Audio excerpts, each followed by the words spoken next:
That Naturopathic Podcast.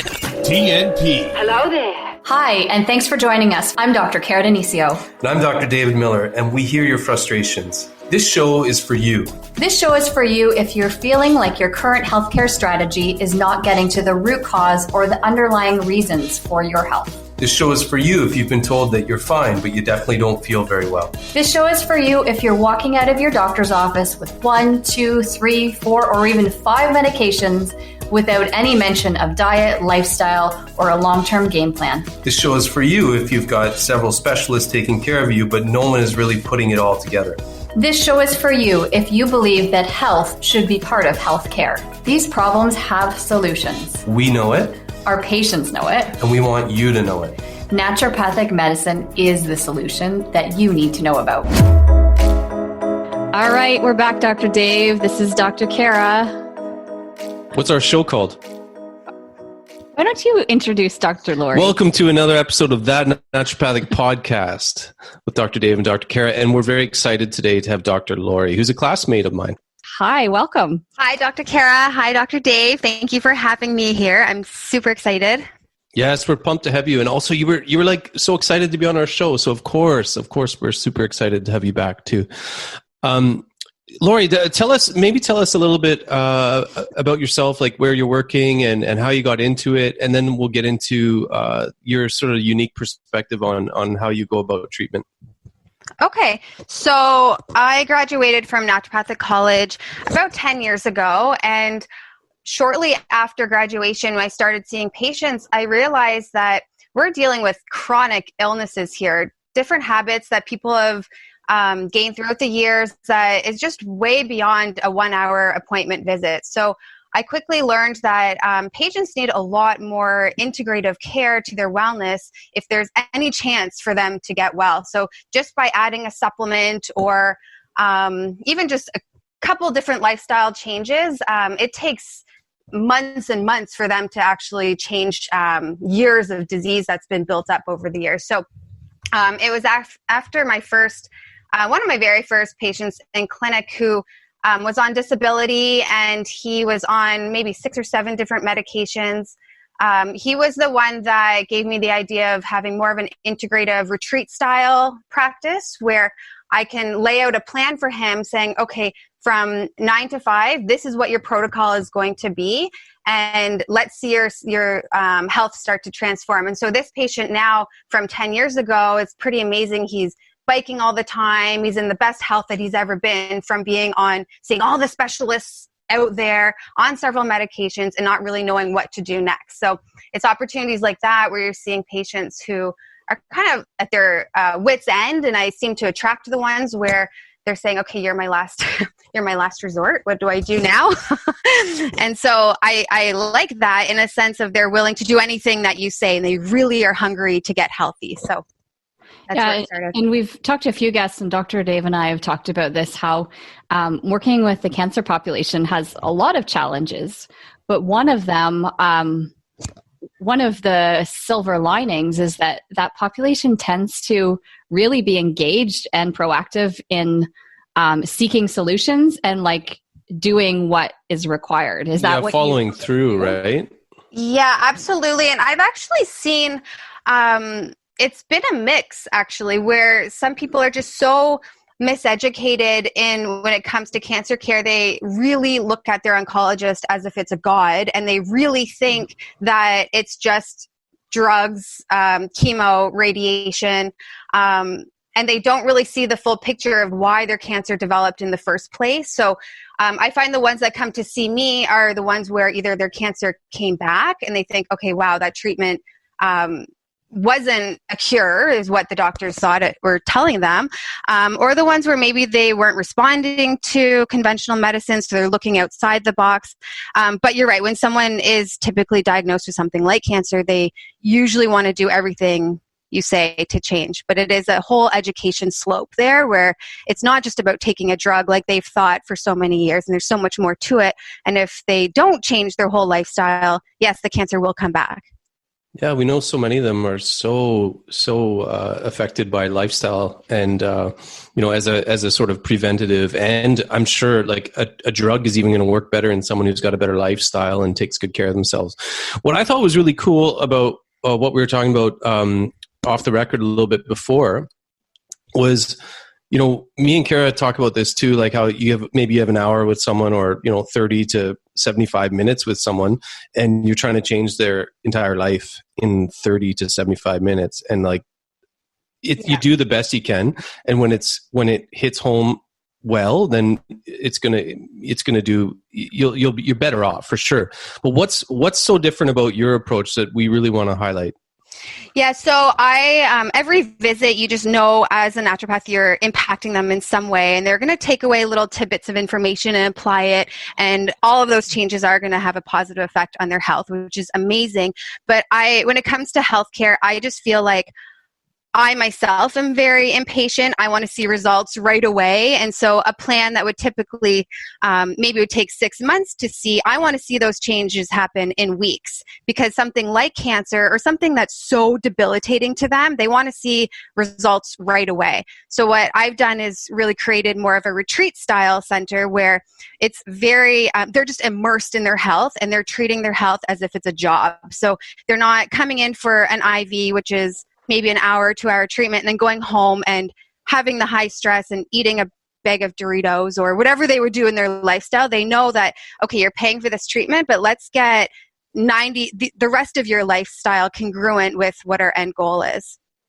So how does that look? Like if say someone, say I come to you and I eat like a standard whatever diet, and we have a talk, and I've got some lifestyle dependent cancer, like a prostate cancer or something like that.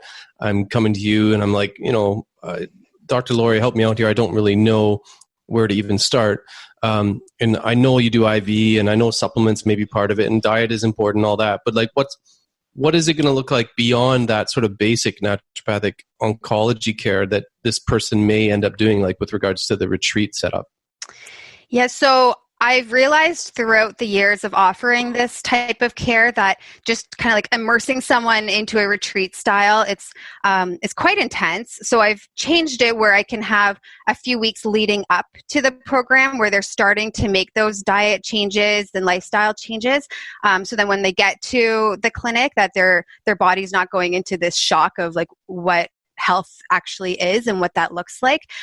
So for example, some simple things that I would get them to do leading up into the clinic would knowing what foods are inflammatory. So just something so simple as an anti-inflammatory diet. So giving meal plans saying, okay, remove this from your diet and these ones you want to increase. So that would be the ones that are low glycemic index, ones that are feeding the gut, the ones that are full of phytochemicals, so all the vegetables, all the things that we know is promoting health at the end of the day. And it doesn't really matter what cancer that you have, or even what condition you have, really, at the end of the day. Even with diabetes, with hormone imbalances, you do want to follow the foods that are low on the glycemic index. So I'm basically preparing them for that. I would actually add in intermittent fasting as well. So just knowing for cancer care, there's thousands of journal articles when it comes to the benefits of giving your body and digestive system a break. So restricting food, even if it's for 12 hours, because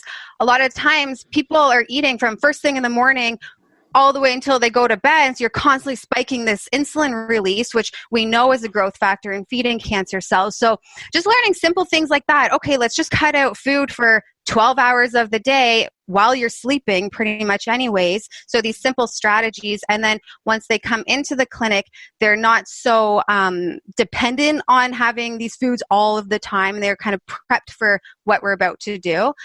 So I guess to answer your question of what actually happens in this retreat center is we would provide all of the nutrition. So basically you'll be technically, I don't want to say fasting, but you're almost like feasting on nutrition for the entire week. So every hour and a half, you're given something to help feed your body. So whether that is digestive enzymes, greens, green juices, bone broths, things that are really fueling your body. So we do still want to implement fasting in that strategy, but we're looking at how can we feed your body and your immune system to get stronger throughout this process while eliminating everything else that's really distracting and weighing you down.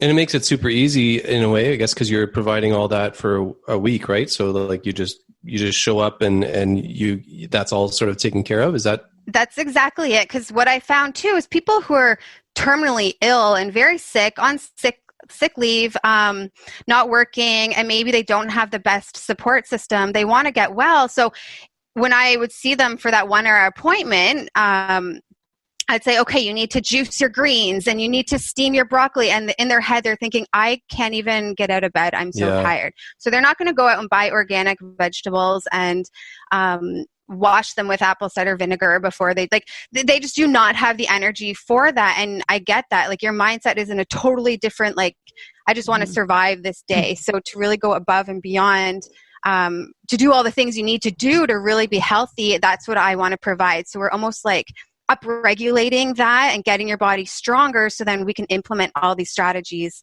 when they leave the clinic, and then at home they can carry those habits on. And Lori, what stage of journeys are people coming to you at? Like where in the journey of cancer are they?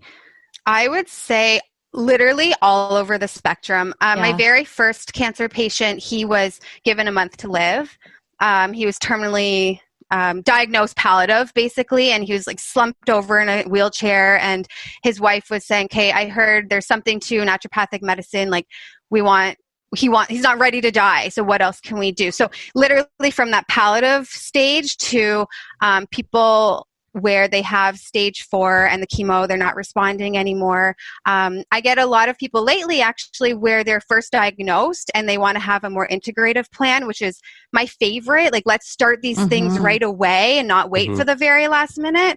But then also there's people where it would be a few years after their treatments are done and they say, okay, I now am finding I can't lose weight, or my hormones are awful, my fatigue is there, and so they know that there's other things they can do that not necessarily for the cancer, but just so they feel good after that cancer diagnosis. So it's literally all over the spectrum. And you're creating an environment, like we've talked about this a few times, I think, Kara, about like creating the environment for success, and that's like an intense environment created for success with that, when you're just fully immersed, and it's, it's hard not to do well, I bet, when you're, really, really well taken care of. I just think it's such a really cool, sorry, I didn't put my thoughts together too well here. I'm just reacting. I think it's such a really cool, smart way about addressing severe chronic illness like cancer, by just immersing you in like a sort of environment that makes it almost impossible to not get some benefit going forward. Yeah, exactly. And we really encourage, so all the treatments and services would happen between 9 and 5 of the day, and then they go home and we say rest. Like, you need to go home and go to bed by 7 or 8 p.m. Like, don't feel like you have to do all these things, because we know that cortisol response and stress, like what that does to our immune system and how our body is able to focus on cancer. So we really want to set the stage of exactly that. We want you just to be immersed in, let's get you healthy and get you stronger, and not just saying, here, take these supplements, or just introduce one vegetable. Like, it's really just like really saturating their body with health. And Dr. Lori, is there a community aspect to this as well? Like, do the patients interact, or are there group components as well? Yeah, absolutely. So we have the IV room set up, and even kind of like a lounge area, but we have actually a juicing bar in the clinic. So it's pretty cool. Like, our waiting room is more of a bar setting. So people can sit around in their bar stools and like hang out. And I feel like that is like 50% of the therapy right now, because they're learning about each other's journeys and saying, what did you do? Okay, this. And even when it comes to the therapies that we're doing, sometimes you do feel worse before you feel better. Mm-hmm. So if you're detoxing, the first few days, you kind of feel crappy. Like you might feel like just having a nap and resting. And then, so we provide those lounge chairs here so they can sleep for in between every treatment, but then also that community aspect where they're talking with each other, learning from one another, and really motivating each other, saying like, what is motivating you to live? Like, why do you want to be doing this really intense program that isn't fun in the moment, but they, my lights just went off there. So that is a big part of the clinic as well. So, and I would imagine, actually, when we talked to Dr. Katrina Cox, I think earlier on, episode 4 or 5, I think, she was saying sometimes the problems of cancer groups are that it just becomes a place to congregate, kind of to commiserate, right? Like to talk about how bad you're feeling or how terrible the chemo was. And I can imagine that when you bring together groups of your type of patients, they're there because they're being proactive and want to change their health and have goals. So that must be really nice for them to find other people who are approaching it that way. Oh, it's exactly that. Like people who don't really want to invest in their health and invest in that end goal, they're not going to be the ones that join this type of retreat style. Mm. So it's kind of cool. The people that are attracted to this are the ones that have a really strong faith system too. So they don't tend to be negative or like, oh, why me? Like this just happened to me. They feel like they're almost more empowered because of the cancer. And they say, what else can I do? What have I not done in the past? I want this to be a pivoting moment where I can go forward and change things. And they really feel, they do feed off one another too, right? They motivate each other and it's really sweet. Like I'll see them bring flowers for one another and just like have that environment of supporting, even like hearing each other cry and that emotional release. I feel like that's more of the therapy than even what the therapists here do, right? Like just having that network. It's really nice. You know what this reminds me of is I've done these Vipassana retreats, and I don't know if you guys know about them, but they're like a 10-day noble silence, like meditation for people who are not farting around. Sounds terrible. I know, something I would never like join. My worst nightmare.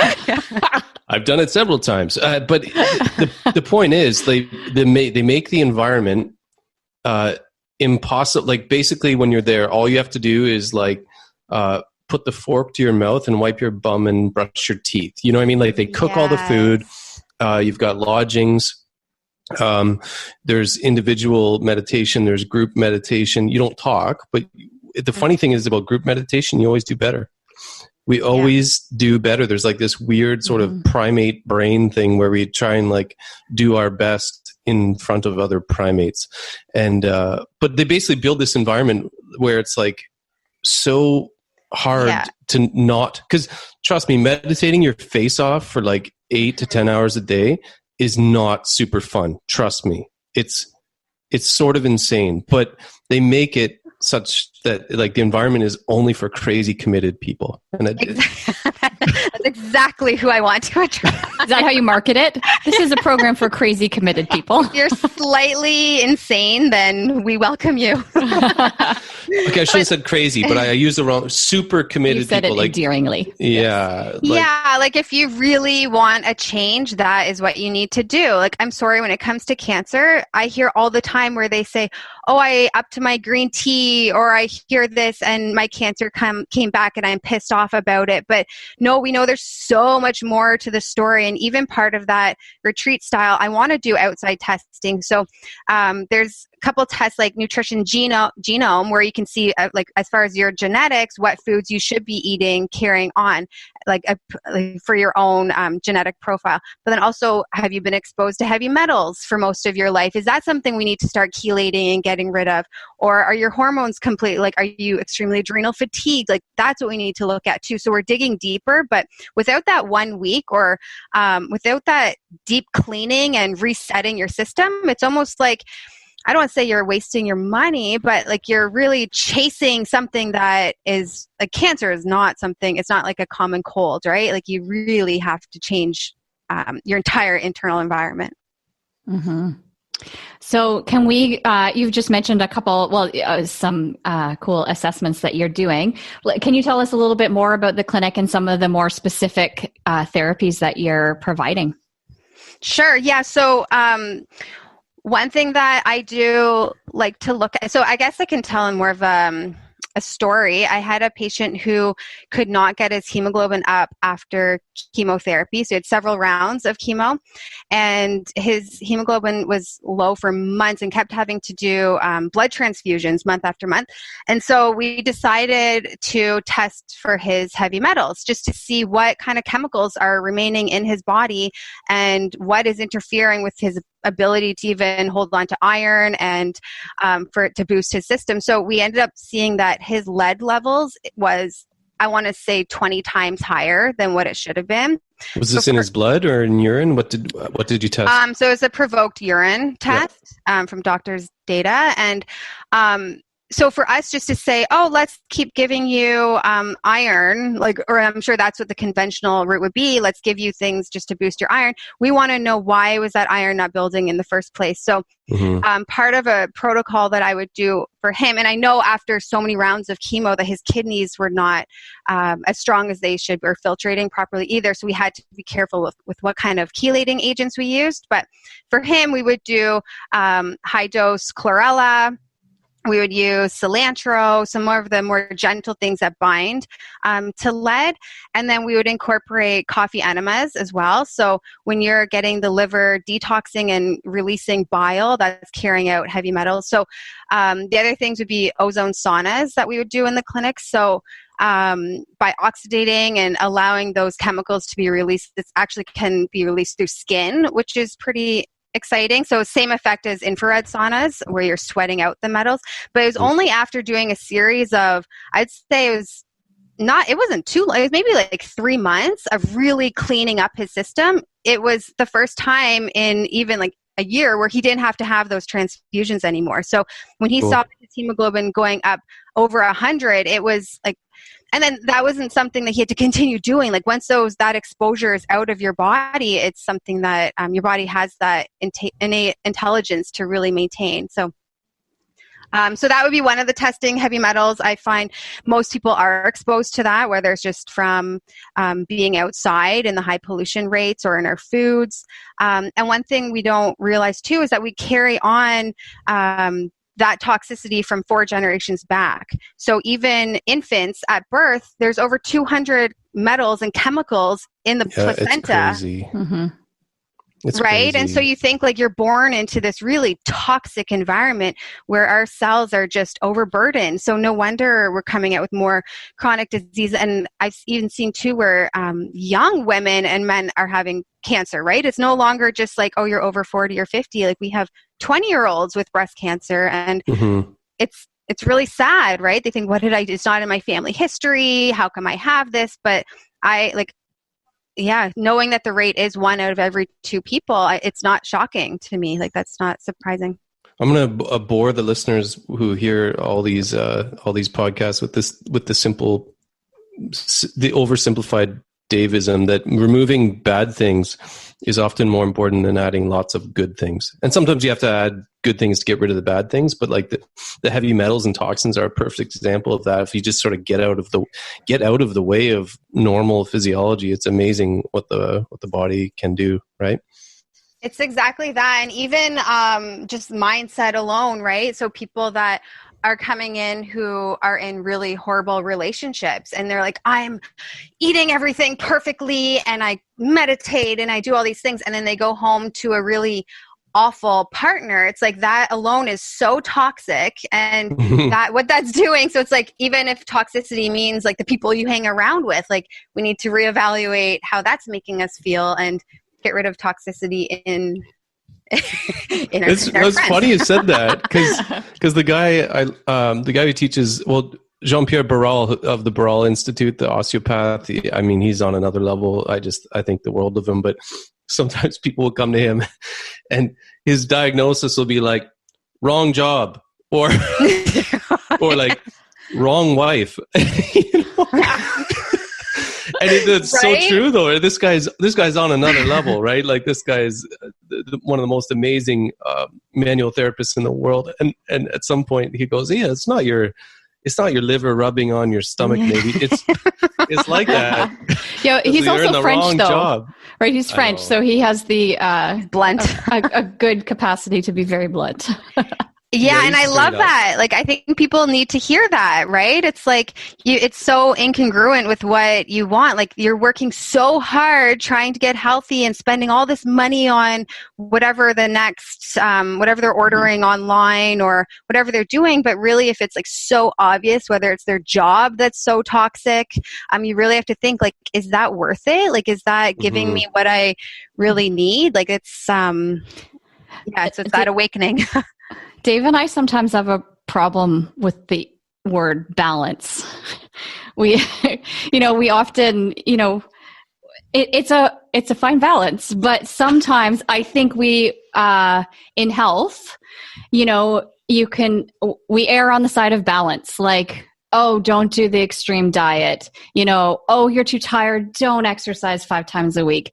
Like, oh, you're a busy mom. Yeah. That's okay. That's your, and I mean, I get it. There's times for balance and there's times where you don't push, but when you're sitting there facing, a rebound of cancer or something, maybe there's time for balance, if you're not mentally in a place to do it. But sometimes it's like fucking go time, right? Yeah. Sometimes you have to, and I think if you've been so in one way for so many years, like balance to you is really just incorporating a couple things. Like it's how we interpret that balance, right? Sometimes you need to get a slap upside the face in life. Like I know I've needed it a couple times. Oh, now I get it. Right? Like you do. Like it's how many times can you be hit over the head? Be like, okay, I need something to really change. Exactly. Yeah. And then maybe find balance after that. But I think that's what cancer seems to do. At least in my little experience with it, it seems like it does force you into action, right? Commit. Totally. But I even find like with diet and even putting someone on, just say, like, for example, a ketogenic diet, that's not going to be like at that low carb.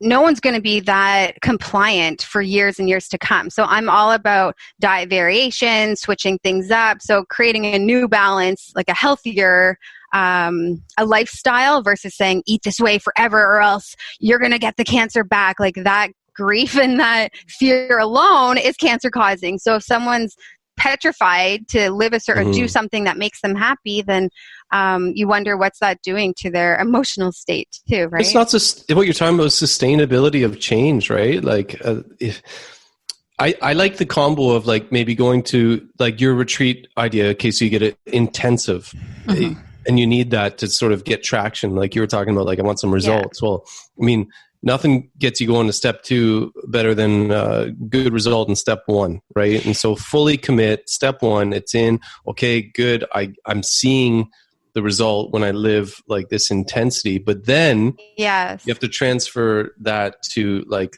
and this again, there's analogies with the meditation center. Like the meditation center is to help you live like a monk for 10 days. But you don't live like a monk for the rest of your life. Exactly. You're supposed to go and then meditate 1 or 2 hours a day, which I think is extreme anyway. But like the point is you go extreme, you learn it, you get traction. That's why they make you do it for 10 days. They go, okay, you have to do this fully. If you don't commit, you don't know what it does. And then you have to go, how do I sustainably integrate the things that really, really are important for me? Exactly. And I think the problem is a lot of people don't really know what it feels like to be healthy. They kind of just think their fatigue is normal. They think, oh, I'm used to having this condition. Like they don't know what's on the other side. And so when you really like the 10-day retreat, like force them to do that whole fog may be lifted and they have this whole awakening of, wow, this is what's on the other side. And let me try to incorporate even 50% of this going forward and think of how much of a better journey you would be on. So that's pretty cool, that analogy, because you are just really immersed into it and you have no choice but to feel a certain way. Like, it's like that chemistry term, right? You're like overcoming that activation energy, right? You're getting a little inertia because you've been stuck and you just need that little boost of something to get over the hump. And then, you set a new set. Kara, you're in the nerd zone. You're in the nerd zone there. Activation energy. I like the inertia. Yeah. Inertia. We'll go with inertia. No, but it's so true. And so even we find like on day 1 and day 2 of people coming into the retreat, they are just like, I want to lie down. We don't really see them that much. They're kind of in their own lounge chair, minding their business, like just want to sleep and rest. And we know, like, we have an awesome staff here where the nurses will bring them their drinks every hour and a half, like saying, this is what you need to drink. This is what you need to swallow. This is what you need to do. So they don't like literally have to think. But then you see around day 4 and 5, they're getting up and like doing their thing and having that more of the independence where it's literally in 5 days, a whole 360 of their health. So, cool. That momentum of when you're feeling so crappy, you don't, and also too, I find this is very common in a lot of people who are sick. They don't want to ask their family to do these things for them. They feel like they're a burden. They feel like they don't want someone to take care of them. And so they try to keep going at the speed that they were going before getting diagnosed. And that's where they realize, okay, maybe that was the problem. They were taking care of everyone else. So for them to ask for help is a really big deal. So here we say like, no, like lie down, rest. Like that is so like, let's change that from go, go, go all the time. And let's get you nourished. So they really are able to rest, right? So do people sometimes come for like a retreat and then go back and integrate some of it, and then do they come back again and integrate more and sort of like, do they go in sort of cycles of coming back a few times, or is it like a one-time deal, or what do you normally see? Yeah, so it depends where you live. A lot of the people that come are from the States, so we have a follow-up program basically where we say we need to check in, and that would usually involve doing those tests, and we can say let's dig in further to see what's going on. So we would modify your treatment plan based on where you're at. But the people that live locally, it's really nice because they can continue the vitamin C treatments, the Myers cocktails, they can continue the saunas, the colonic. So it would be a way less it's not as intense as that, but they would, whether you live, and even if they live further away, they would find clinics where they can kind of keep up with these therapies on their own, just so they don't need to go back to square one again. They can continue, and they feel so good that they want to continue and find the clinics. So whether they come here or do it somewhere else, they definitely have that option. What other, we're sort of focusing a lot on cancer. I know it's not all you do, but what are the other sort of therapists that you like to have on your side? Like I know Kara has a few, therapists or doctors that she likes to have on her sort of team for the patient's best outcome and interest. What are some other ones on your team that you'd like, on your dream team, that you'd think people should probably touch base with, at least in to be complementary to seeing a naturopath like you? So one thing that I never, like in naturopathic school, I never realized how important it was, but spine health and nervous system health is so important. Like I really felt like when I graduated, I just looked at chiropractic as, oh, neck pain, back pain. If you don't have an ache and pain, like why would you go to see a chiropractor? And also I haven't always had the best experiences with some, but I didn't realize there's over 2 different types of chiropractic therapists, like, or the way that they practice. And so if I didn't talk about my husband's a chiropractor, so he works in the clinic. He works under me, actually. I'm his boss. Amazing. So I hired him. That a girl. I hired him for the clinic. But he, what's really cool is he did his certification in neurofunctional acupuncture too. And he uses acupuncture along with electrostim. So anyone who's even like post chemo where they have nerve damage, or even just like subluxations from years of like just traumas or injuries that they're not even aware of, I've seen unbelievable changes when it comes to chiropractic care, way beyond just pain. So even like having the nervous system more alert and feeding the organs and the nerve cells in the gut and activating immune systems. So that I would say is like, they're seeing when they come in for the retreat, it's literally they're seeing the chiropractor up to like 6 times in the day. to really get their nerve cells and things activated. So that's one. We offer a lot of lymphatic. So whether it's a lymphatic therapist, we have vibe plates where the patients literally just stand on, gets their whole lymphatic system moving. I think that's a really important service that we don't talk about enough, because when you're sick, you don't feel like going for a walk or going for a run. You're not going to be exercising like you would when you're feeling healthy. So the lymphatic treatments are really important. And then also a therapist. We have a social worker here too. And then also another therapist I love referring to who does neuro-linguistic reprogramming. And she intertwines that with hypnosis. So it's really cool. So going back to these like deep states where you felt a certain way and really reprogramming when it comes to health. So even like she'll help with your addiction to sugar and why you feel like you need to have that all the time. So not just working on the physiology, but she'll work on it mentally too. What else? Colon hydrotherapy. We have, I don't think I could run this practice without a colon therapist. Their job, it takes a special person to be a colon therapist too. The stories that we hear coming out, like she'll see parasites coming out of there, yeast, candida, tons of bile release, like metals, like she'll see so much coming out that's like, no wonder you feel like garbage, right? Like, so when she was really excited here. Dave's getting excited about this. The gut gangsters tuning in. So you caught my attention. I don't want to share my experience. Oh, share it. Do it. No, because it wasn't, I didn't like my particular time I did it. I didn't like it. So I didn't want to share it, but now you've made me talk and I don't lie. So I didn't like it. So maybe you could tell us like more good stories, because I went and I really disliked the whole process, I have to say. But I've been sort of a gut. Why wouldn't you like that? Why wouldn't you enjoy that? Who knows why? But anyway, I was like, all right, I got to go do it because I'm a gut guy, and I'm like, I don't want to tell my patients, I don't want to refer to anyone to someone if I haven't gone and experienced the.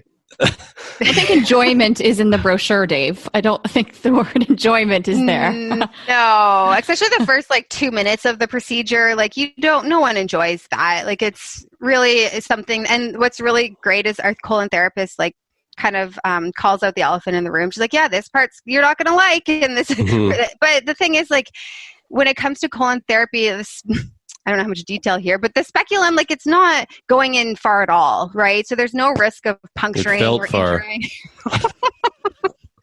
Okay, so I don't know. Can you just explain to the listeners? Because some people might be like, "What the heck are they talking? Dave go do? What are they doing? What does Lori sign people up for?" I know this podcast is going to a new direction here. So. It's awesome. Okay, so basically, I think the problem with colon hydrotherapy is that people try it once, and if it doesn't solve all of their problems or it wasn't what they expected it to be, they think, this is whack. I'm not doing this again, right? And so that's usually like the dabblers, the ones that just come in. Me. That's you. So it is a terrifying, like no one, and if it's not explained properly of why you're doing this and explain like what's coming out and why it's important to get that out and how to replace that afterwards and what to do, then you will be turned off very quickly. Like you think, why did I pay for this hour of torture? So what I do differently in the clinic is we're actually giving you these treatments every single day. If you're toxic, you're having them twice a day. So literally you are getting rid of, like there's no way you cannot have a whole new digestive tract and new system after a week of leaving here. You feel so clean and so light. The reason why I'm such a big fan of them is because of all the garbage that I've seen coming out. And you can't just do that from like taking a laxative and sitting on the toilet. Like this is an hour of really getting, it's like going to the gym for your gut. Right? Like it's the water going in is really toning the colon wall. And so it's a therapy that you have to look at as another treatment plan. Like when we do them here, even for the average person coming in, we'd say at least 2 days in a row having them. And just even on the second colonic, the stuff that's coming out is like drastically different. And I think too, people are scared of this treatment. So of course you're gonna be like holding tense and not wanting to move. And like how successful can a treatment be if you're like in fear mode the whole time? So we have to like set the lights right, have the music right. We have to be like very gentle approach to this because we realize it is a very intimidating procedure. And some people... And ancient though, right? Yeah. Like I had my first colonic when I was 12. And it was from when I had an earache and my mom took me for a colonic. I'm like, what in God's name does having a colonic have to do with having an earache? Like, why? Right? Like, it made no sense to me. I was young. I'm thinking, why can't I go on antibiotics like the rest of my friends would? So after having colonics, like, you just realize, okay, that's where your immune system is. Like, this is where we need to focus on. And as your system is getting stronger, that earache will start to go away, or that infection or that skin issue will start to go away. So I learned a lot from Dr. Bernard Jensen, where my mother actually trained with him, who's one of like the four founders of gut health. And so she learned directly from him, from his healing ranch. And so she implemented all of his therapies onto me. So I was traumatized at a very young age thinking, what is happening? But now look at me now, right? I'm now getting people to do this all the time. Thanks, Mom. I'm sold. I might have to come for a series of colonics and hang out at your clinic. Sounds fun. It is fun. I'd like to come for a week, please. Yes, you guys can both come. And we should do like a daily podcast and see how you feel after, and right? I think the setup with the colonics is key. Just like we've been, like the theme here today is sort of like set people up for the commitment. Because I was a dabbler. And if you're going to dabble, you might run for the hills, which is what I did. Like when she said at the end, oh, would you like to book a follow-up? I'm like, no, thank you. Here's my money. I'm out of here. Exactly. They run for your life. But not running in a perfect form either after that. And that's the thing too. If people leave right after having a colonic, like, you have to sit on the toilet for a good 10 minutes so you don't have an accident later, right? It's the whole setup, like the education before, during, like we educate. That's, I'd say, like 50% of the change that we see is educating them and what's coming out and why it's important to have a series and not just saying, okay, let's just work miracles in this one session, right? Mm-hmm. There's a theme here. Mm-hmm. But that's like with naturopathic medicine and in general, right? Like someone who just dabbles, like what change are you really going to see? Yeah, well, even Kara and I are sort of revamping our style of practice as much as we can to have more touch points as a sort of similar idea. Like, let's get together more often, maybe not as long, but we're going to get to, because you need, it's a process. And like, how many times when you go to see like a practitioner once, is it going to fix everything in one go? It's not like that. So, but we do hope for that. And that's exactly with your colonic experience. And I hear that all the time. Like, oh, I had a colonic. It didn't really work for me. It's like, okay, what are you looking for it to work? Like, what was your expectation? So, really looking at what the expectations are and what you actually think should work and what the actual process is and why you're doing it. That's a big deal. Mm-hmm. And so you have a couple other things. So you do IV therapy and you have sauna therapy too. Yes. Yeah. So vitamin C therapy, we do that with every single cancer patient, whether they're going through chemo or before or after, even any part of the journey of the cancer process. So high dose vitamin C therapy is so great because it turns into a pro-oxidant in the body. So it's not like taking oral vitamin C. So we can achieve doses up to 50 or 75,000 milligrams of vitamin C. And a lot of oncologists will say, no, don't do this therapy while chemo radiation, like avoid all antioxidants. But we know the research is it's a pro-oxidant, so it's very synergistic and actually allows your immune system to fight stronger throughout the process, so people can generally carry on with their conventional treatments and care without skipping because your immune system is so low. So vitamin C therapy is a really important one that we do a few times a week or once a week, depending on where you are in the process. And then also more nutrition therapy for IVs. So if someone has like peripheral neuropathy or fatigue or any kind of issue like appetite that we can do, we can kind of customize the IV bags. So depending where they are in the process, we would change up the protocol. And then what was the other one you said we do? Sauna. And the sauna. So saunas are really great because you can use them for skin conditions. So whether it's like psoriasis or eczema or anything that's any infection in the body, but also just when you're heating up to that process, you go into a process called autophagy. So it's cleaning up any kind of dead cellular debris. So it's helping replenish your immune system. And so how often do people really sweat to that degree, right? So that's such an important part where we'll say every day you're going into that sauna, and with the ozone, with the heat, it's actually a much shorter time. So a lot of people are like, oh, I can't sit in a sauna for 45 minutes. Like that's too much. So with when you use ozone, it's really only a 15-minute treatment that they would have to do. And then we also get them to do cold showers after. So we do like kind of incorporate more of a hydrotherapy session too. So they'll go from hot to cold, hot to cold. So it's really just that extra boost for their immune system and lymphatics. I do it every day. Do you? Cold shower, always. Yeah. Yeah. It's the best. And I'm addicted to them too. Like they're awful in the moment, but they are. You really, I don't know if that will go away, but you just feel so good. Like I'm convinced of it too. I can sometimes, if my ears are cloggy, I can, feel them like sort of unclog and stuff just from that little bit of cold water, changing the blood flow around. It's pretty cool. Lori, you're fun and you got lots of, I want to go to your clinic more than anyone I think we've talked to. Yeah. It sounds like a amusement park for a naturopath. Like it is. Well, I basically like, what would I want if I was sick? What would I want to do? And so this is the exact setting that I've created of let's keep it all in one location and get you well, while not making it such a disease-oriented space, right? Like everyone is happy here. We have fun music. Like we have that cafe bar where people can just order whatever they want. Like it is, we try to make it like that. So healing shouldn't be such a torture, except for the colonics, right? But well, yeah, you sweat a lot though there too, so that's good. Yeah. Lori, we always ask our guests this: what is one takeaway you would like our listeners to leave this podcast with? Ooh, you knew that was coming.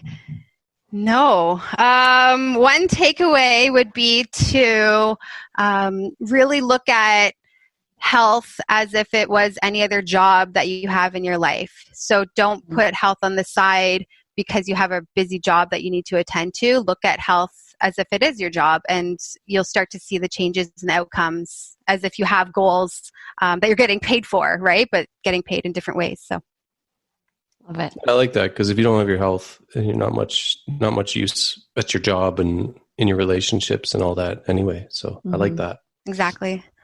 So where can our listeners find you? So I know you have a book, Live Longer and Stronger with Breast Cancer, and tell us a little bit about that. So that's available on Amazon right now.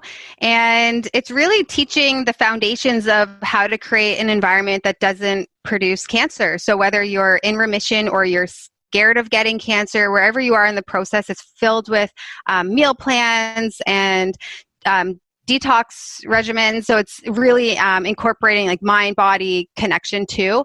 So the book is accessible to anyone right now.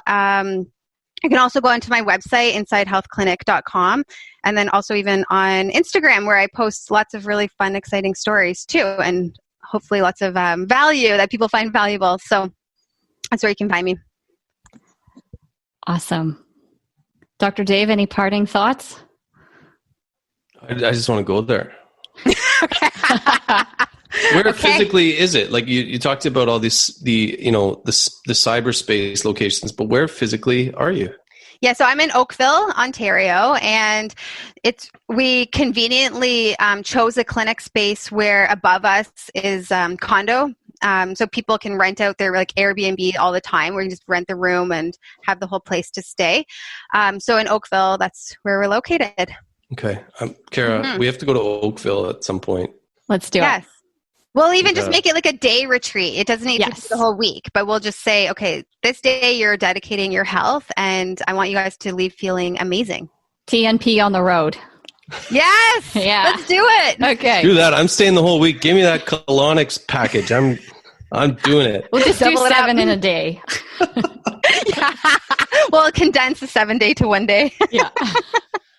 No, Lori, thanks so much. You bring so much energy and some really really unique perspective to what we're doing. You make it fun and it's wellness focused, and it brings in a lot of the rootsy stuff, but in a way that is super accessible. And I think the model of doing something more than an hour a day or every 4 weeks or whatever is just something that we naturopaths really have to think long and hard about. That's really cool. Mm-hmm. Yeah, you've made me think about how we could approach women's health differently. We need a retreat like that for women. Oh, yes. It had to come to that. Had to come to women's health for Kara. And you can have a gut retreat. It's just colonics and kombucha. How do I compete with kombucha high intensity? And colonics? How do I compete with high intensity colonic? I don't know.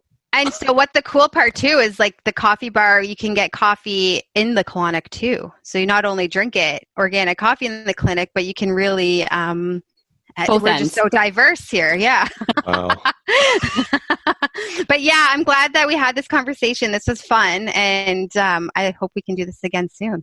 Yes. People need to know about what you're doing. Thanks so much, Lori. Okay. Well, we'll talk to you guys soon. Thank you. Soon. Bye. Bye. Bye.